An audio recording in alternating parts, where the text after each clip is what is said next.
Now, you hear us talk about this idea of like the future being exponential, and it's kind of like a weird word, so let me explain. If you go back to like your Math 101 class, a classic exponential trend looks like this.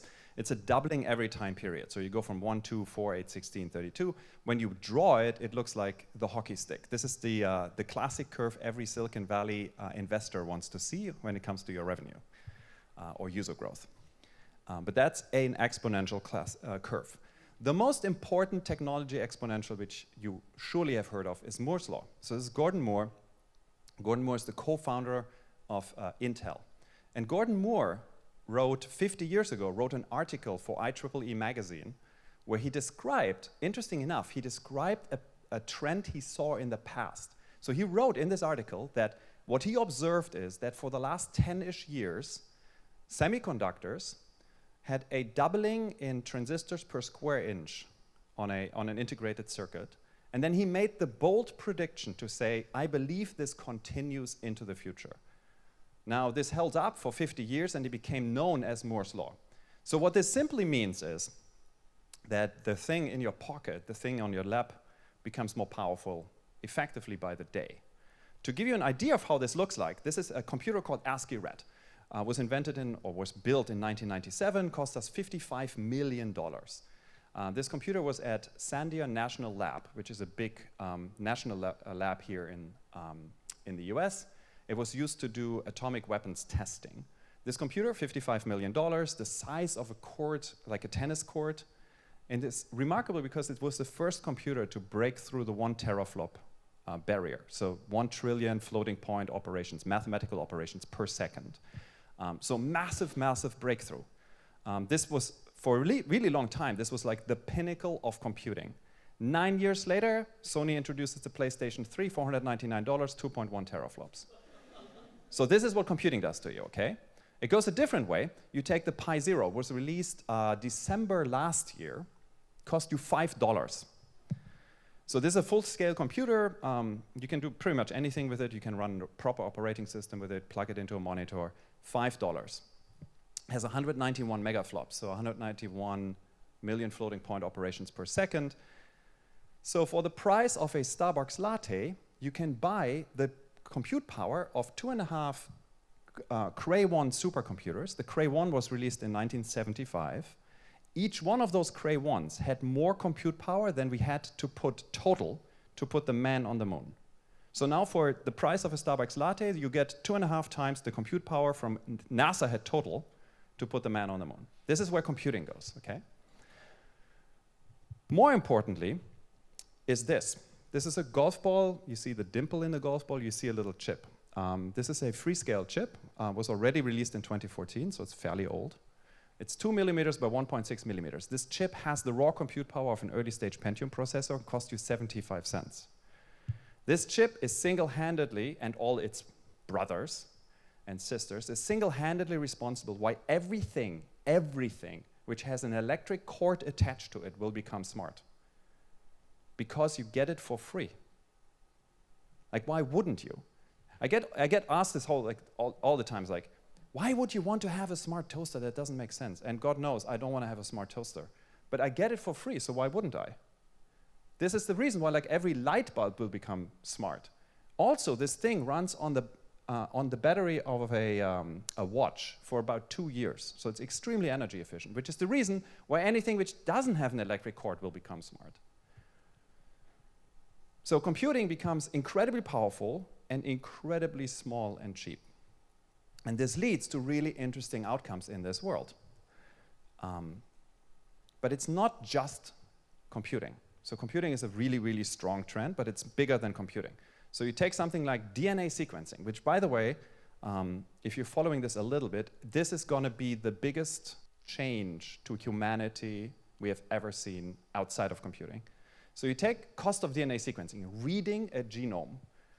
In 1999, we did this the first time as part of the Human Genome Project. $2.7 billion US, 7 years of effort. Total effort, 20 years. So 7 years of core effort, $2.7 billion. Nation states are the only ones who can do this. In 2007, we did this the first time commercially, $350,000. Took us a couple of months. In 2014, that price dropped to $1,000. And it takes us an hour. A company out of San Francisco called Illumina brought out a machine which does this. This is by far the quickest drop we've ever seen in any technology in terms of price-performance ratio. Now, the interesting question becomes, if you look at the cost per genome and you look at the trend curve, I mean, it's a very clear, very dramatic drop. The question becomes, what do you do with it? And where does it go? Right? So as an entrepreneur, like we're at $1,000. $1,000 is, to read a single genome is still kind of expensive. So where does it go? Well, you ask the experts and they will tell you that price drops to close to zero. Reading the genome will become close to free. And then you can ask yourself, what do you do with it? Well, one thing is, every single time you flush the toilet will sequence your genome and gives you a full health report. This is not science fiction. There's a company working on this. Or, a little bit more on the sinister side, every single one of you is currently shedding cells. You're losing hair cells and skin cells and follicle, etc. The moment you leave this room, my crew in the back and I will hoover up and we generate a full genomic fingerprint of every single person in this room. So that sounds a little scary. If you don't believe me, I want to introduce you to a friend of mine. This is Heather Dewey-Hochboard. She's an artist in New York, and she has an interesting story to tell.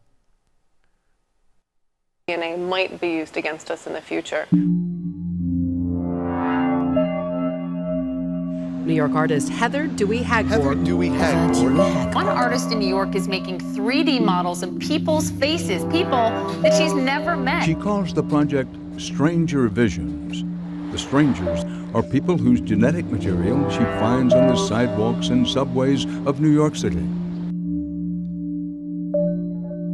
How much can I actually find out about you from something that you accidentally leave behind?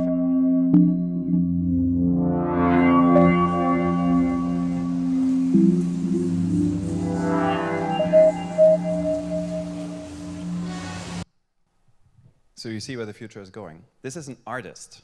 This is not like a secret, national funded lab, okay? So, interesting stuff.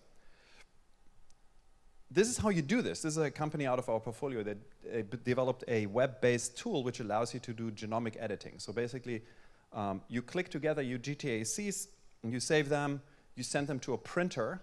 It creates a process similar to laser printing. It prints it, you put it into a blank cell, you grow your organism.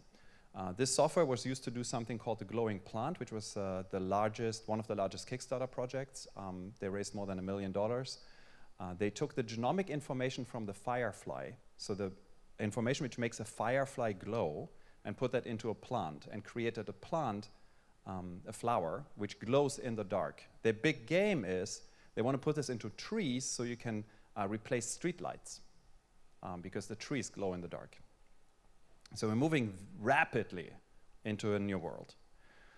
Let me show you one more example where we see an interesting drop here. So cost of solar energy.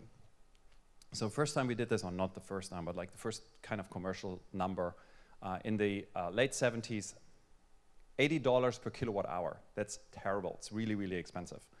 In 1987, 10 years after that, the price already dropped by a factor of 10. To $10. In 2015, in California, the price dropped to 30 cents. So now we have parity with coal. So energy is now the same price as coal.